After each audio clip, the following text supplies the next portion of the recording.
बोरै जाखोबा आसुफोरा हालुवानि आसुफोरा नैबे एकदम माबानि आइधुब्रिनि राजा बियो खि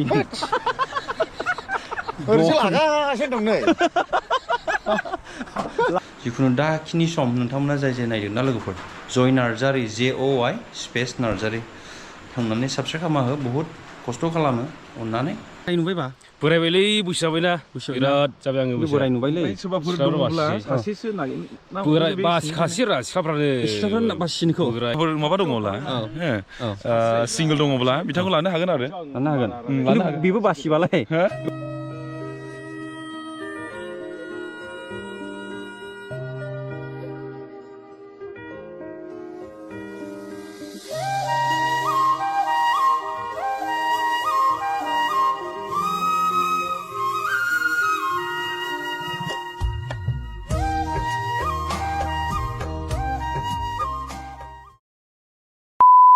हेलो गाइस बयखौबो बरायबाय आंनि गोदान ब्लगाव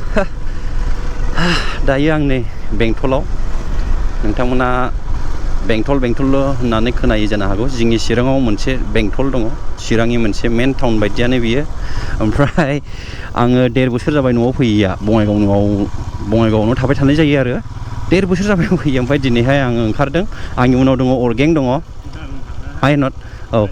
औ अरगें दङ माबानिफ्राय फैदों बिथाङा गुवाहाटीनिफ्राय मैया लाबोफादों आं तिनसुकियाव थांदोंमोन नालाय ओमफ्राय मैया आं हारसिं थानो बानानैहाय बा फैनो बानानै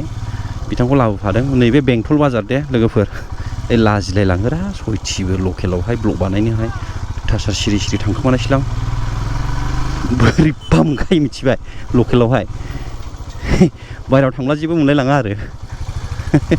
आदा सुनजि मा लायामोनलाय मा लायामोन नोङो मा लायामोन मानसि डनबस्क' मानसि दोनलाङा औ साफागुरि डनबस्क'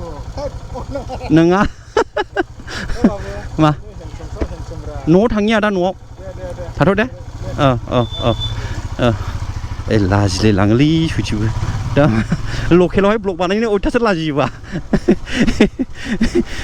सिरि थांखोमानोसै बे बेंटल बाजार दे सालथे दे बेंटल बाजार बियो जोंनि बेंटल बाजार बियो सनारिया बैजों थाबाय खोलाजोंहाय औ ओमफ्राय नैबावहाय बा दाम खमनि बेयावहाय अमा बेदर माइब्रा माबा माबि मोनजायो बेयावहाय बाथोन बायदि बायला नै बेयावहाय 80 थाखा गाहामनि मोनजायो जि गोथाव आं नै बै न'आव थानानै फरायोमोन बै न'आवहाय गोमो नङा गोमोआवनो औ बै गोमोआवहाय बेयाव थानानै फरायोमोन बेंटल कलेजावहाय आङो ओमफ्राय बेयावहाय न' जाजोब्बाय माथो बे जायगाया न' जाजोब्बाय बे फिल्ड बायदिसोमोन बियो खालिथारमोन आरो औ ओमफ्राय नैबे डनबस्क' स्कुल जाहैबाय बा बे डनबस्क' स्कुल औ बेंटलनि डनबस्क' स्कुल जाहैबाय बियो ओरै थांब्ला डाइरेक्ट थुक्राझार थांबाय थुक्राझार सान्थिपुर बायदि बायला आरो मोनलांजोब्बाय बेजों जों दा राइट साइड लाबाय साना बड'लेण्डनि गामिजों जों दा थांसिगोन आरो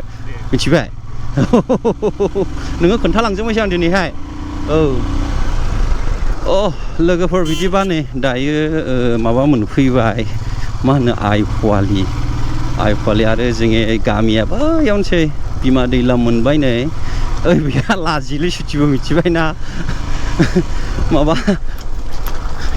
केमेरा हेलमेटाव लागायनानै फैलायनो बिराद लाजियो है नोंलाय माथो खर'आव फोनांबाय थायोब्रा हो मा जाबाय थाखो नै बे दालाङा जाबानो खस्थ' गैले जोङो औ बे गोजौजों थाबायलांजायो दा लोगोफोर बेनो दै लामा दै बिमाया बेनो ओरैबायदि खस्थ' होयोना बे दैया जोंखौहाय बोसोरावहाय मास मोनब्रैसोखौ बियो बिराद खस्थ' खालामो आरोना माने थांलाय फैलाय माने मा होनना बुंबावो जाखो नै बासुमनांगासिलाय नै थांलाय फैलाय फरायग्राफोरनि थाखाय बिराद खस्थ' मेडिकेलाव लांलाय लाबोलाय बेमारिफोरनि थाखाय बिराद खस्थ' ओमफ्रायथ' मा बुंनो दै देरनायाथ' जुलाइफोरनिफ्राय जायोथ'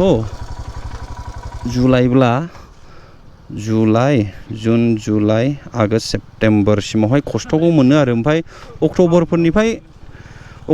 दालां बानायनाय जायो माने औवानि दालां थांलाय फैलाय माने दैया गोलै जायो नालाय ओमफ्राय दाथ' नै बेबायदि अबस्था नावजों बारनांगौ जाहैयो आरोना जोंना बेनोसै प्रब्लेमा बे दै मोनसेनि थाखायनो खिन्थु दा दालाङा जाबाय नै गोजौजों बारस'जासै आरामनो दा मोनायाव आरामसे जिरायफैगोन आं बेयावनो ओमफ्राय बे मोनसे जोंनि फैनांगौ लामाया बेजों मोनसे जाहैबाय माने बेंटल थुक्राझार जानानैहाय ओमफ्राय आरो बैजोंबो खैलामैला हाग्रामा ब्रिजजोंबो फैनानै आमगुरिथिंजाय खैलामैलाजों सिदा जाहैयो आरो बेजोंबो बारस'जायो खिन्थु बैजोंबो दै दं मोनसे बेबायदि दै दं बैजोंहाय दैया एसे देरसिन स' आंने सुबिदासिना नैबेजों फैयोबा साबसिन जायो खाथिल' नालाय गामिया बेयावनोसै बे दैखौ बारबानो लामा मोजां मोनखाबाय दा बेयाव आइपुवालि थुक्राझार ओरै बेंटल बेनोसै आरो जास्ट थुक्राझारनिफ्राय 5-6 किल'मिटारसोल' दं आरो आंनि न'आ खाथियावनो नैबे दालां जाब्ला खिन्थु जेबो प्रब्लेम गैले 2 मिनिटावनो न'निफ्राय थुक्राझार मोनगोन आङो 2-3 मिनिटावनो नावआव जाबनो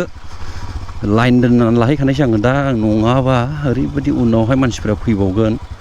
दाहाय जायगाखौ मोननाय नङा आङो थांनोहाय मा खबर आदै मोजां माहाय थाङा ए दिनैसो नुबाय 1.5 बोसोर जाबाय आदै फैयैया 1.5 बोसोर मबाइलाव नायो जारलासो मा उन्दुनो मोनाखै आरो मोनायाव उन्दुनो मोनाखै नामा माबोरै जाखो उन्दुनो मोनाखै नाव गाखोफेरनो मोनाखै दा गाखोथ' न'आव थांनाया सिमाङा फेल जाबावसिगोन र'ब्रा देनजार नुखादों गोबावसिमलै नोंखौ नुयैया माथो खालामबावनो बिदिनोसै फुंलायनानै दंसै गैला अमा जाब्रेनानै फुंजोब्बाय दे जाबाय थांदो सिगांनि गारिया बेनो नामा दाबो दाबो दं सिगांनि गारियानो औरा बेनो बायनो हालालै माथो खालामबावनो थिगैनो दं दा गारिया दङ दे मानसि जादोंना जायाखै दिनै देवबारखाय बिदिनोसै मानसियालाय देवबाराव मानसि जानांगौना बेसेबां दंबावलाय दैलि कालेक्सन बेसेबां जायो ब्र' 3,000 जायो देनजार जावहैयो दैयानो देग्लाय माथो गैया गैयालै बारा हा देनाखै खेबसेल' देदों खेबसेल' दस्रा साइडजोंलाय माथो लोमसावजोबदों ओरै देनाखैलै बसा बिसिनो नै नावनि बैगुमाफ्रा बहाय थाङो न'आव थाङो न'आव ओंखारबोदोंमोन थांगोन थाङा जाबाय बारनायदों गावजों खेबसे बारबोफिननांगौलायनो टाइमानो 6थासिमल' नेयो टाइमा दा माबा जाखाबाय नै जाखो सेटआवलाय सालथे ओइ 5:42 जाखाबाय नै ओंखायनो थांले सानबाय आं थांसै ओइ सासे बस दङ नै आंनि सेनियरलै बेयो आदा मिरिना बिसोर गासिबो माबा गोजा नावनि मालिक गोजा मा नायदों नै माबासो नायदां पेटिएम औ माबा दिनैहाय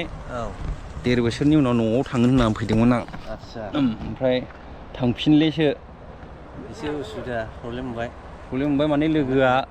गुवाहाटियावहाय गाबोन फुङाव थांथारगोननो माबा 5थानि गारिजों ओमफ्रायथ' जों फैफिननोथ' दा ओरैबोथ' फैफिनजालेलाय 6टा गाहामावसो सालायो बिसोरबो 6:30 मर्निंआव औ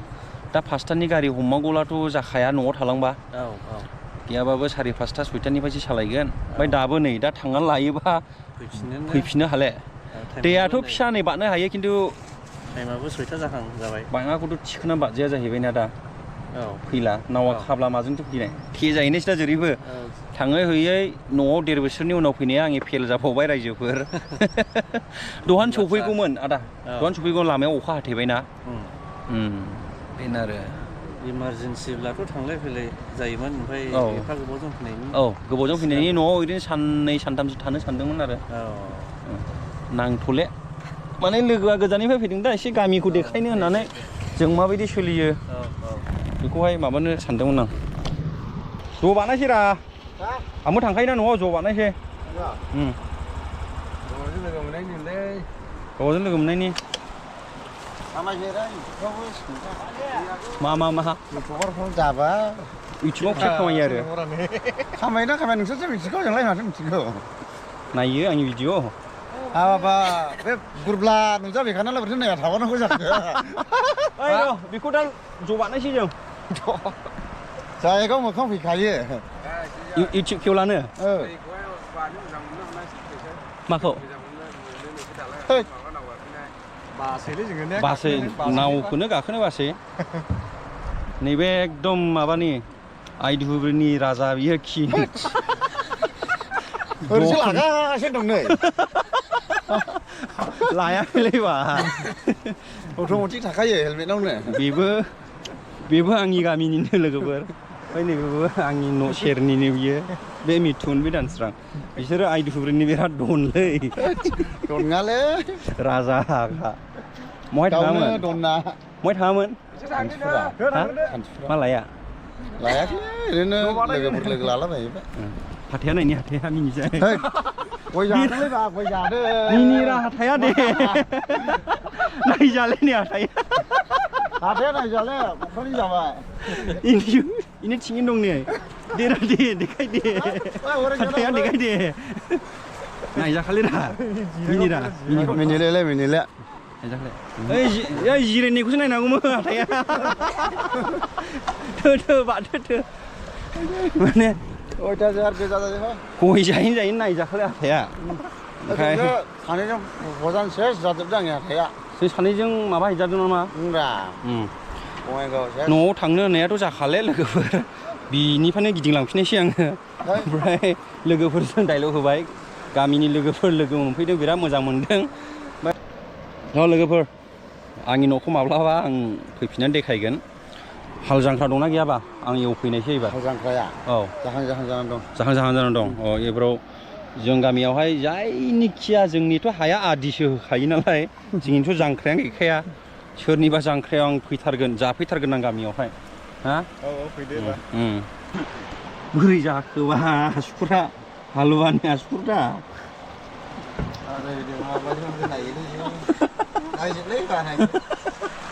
हालुवानि आसुखुरा हाथाया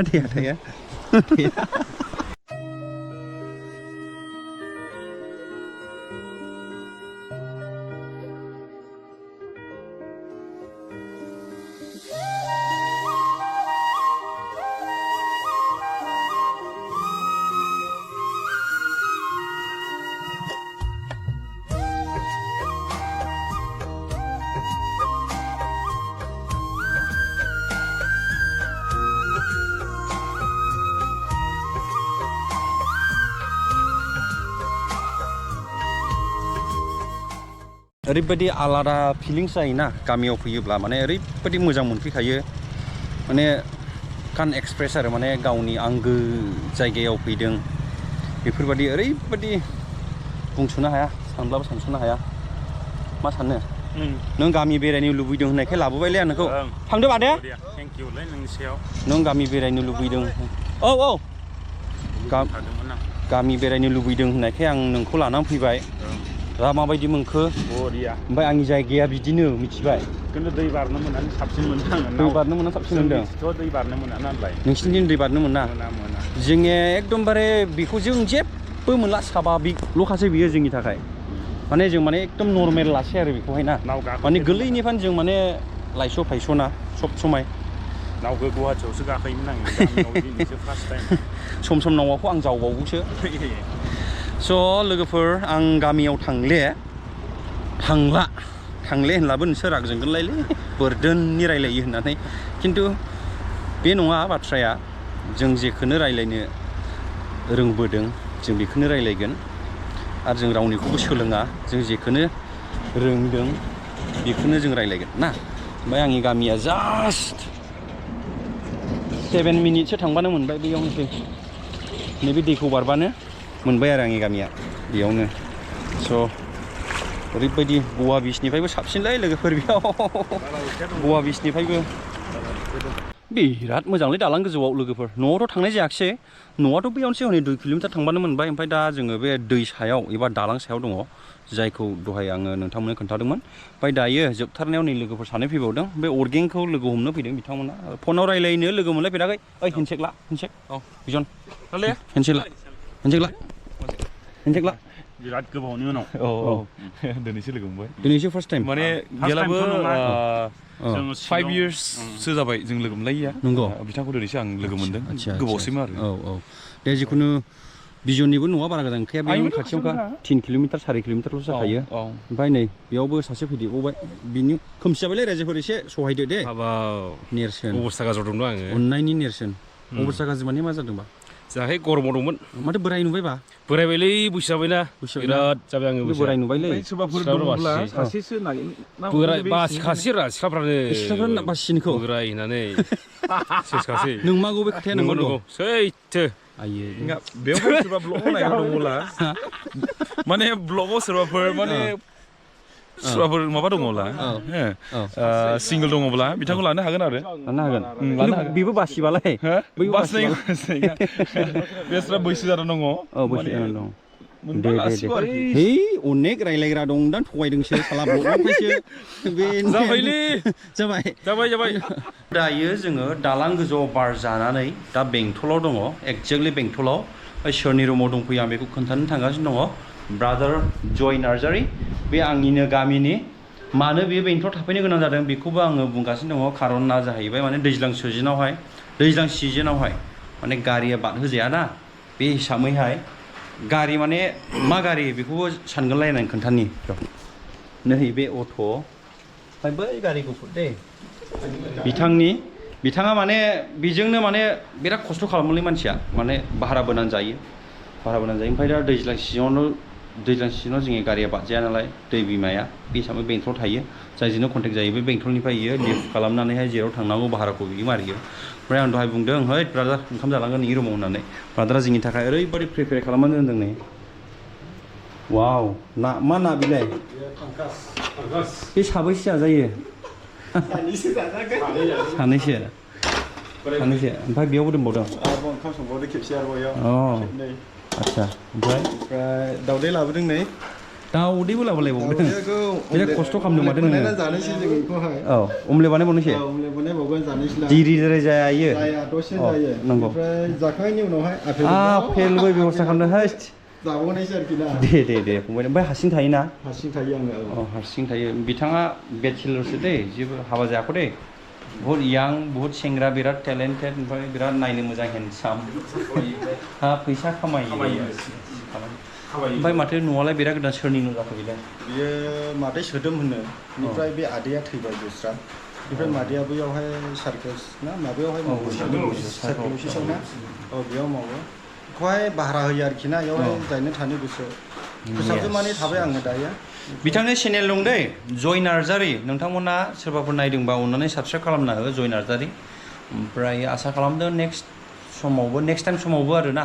साबसिन मोनसे स्पेसियेल ब्लग लाबोगोन बिथांजोंहाय जेरावहाय खेबसेनो मानसिफोरा बिथांनिबो चेनेल दं होननानै मिन्थिनो हायो बेखौ आं नोंथांमोननि सिगाङाव फोसावबाय जिखुनु दाखिनि सम नोंथांमोना जाय नायदों ना लोगोफोर जय नार्जारि JOY स्पेस नार्जारि थांनानै साबस्क्राइब खालामना हो बहुद खस्थ' खालामो अननानै बर'जों बर' ना जों सहाय होलायनांगौ जों बिदिबा जानायखौ जों आवगायनि दोनथ'बाय गुड नाइट नेक्स्ट टाइमाव एबा नेक्स्ट ब्लगाव लोगो मोनसिगोन